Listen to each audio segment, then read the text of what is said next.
আজকে এই আলু গাছের এই যে ইয়েটা আছে, গ্রো ব্যাগটা আছে, এটা খালি করব। তো এখানে প্রথমে পাতাগুলোকে আমি নামিয়ে নিয়েছি।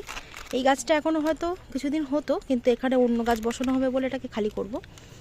তো দাঁড়াও দেখিয়ে দেখো আলু হয়েছে, চলো এটাকে খালি করা যাক। জয় বজরংবলী, আমাদের বাহুবলী। আস্তে আস্তে রাখো, ফেলবে না। এবার এটাকে না এরকম করে উল্টে দাও মাটিটা, তাহলে আলু হয়েছে কিনা বোঝা যাবে। এভাবে দাও দাও আস্তে আস্তে দাও। এই দেখো আলু দেখা যাচ্ছে, আলু হয়েছে। ওই উল্টে দাও ভালো করে।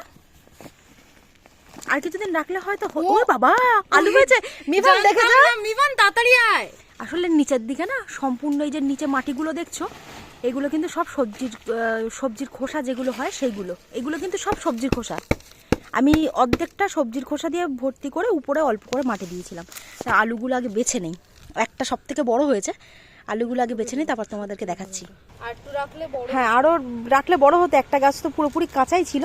এই আলুটা সব থেকে বড় হয়েছে, আর এইগুলো সব ছোটো ছোটো তাদের বাচ্চা। আসলে আমি দুখানা গাছ বসিয়েছিলাম, দুটো না তিনটে বসিয়েছিলাম। একটা হচ্ছে এখনো পর্যন্ত হয়নি, সেইগুলোর এই ছোট ছোট এই যে ছোট ছোট এইগুলো দেখো পুরো কাঁচা একদম। আর হ্যাঁ, আর দুটো বসিয়েছিলাম, তার মধ্যেই এতগুলো হয়েছে। তো পরের বছর আরও বড় মানে বেশি করে বসাবো ইচ্ছা আছে। এবছর দেখছিলাম যে হয় কি না, সেই জন্য অল্প করে। কোনটা? হ্যাঁ এটা একদম কিউট, দেখো কত ছোট্ট, একটুখানি একদম। তো আজকে এগুলো রান্না করব।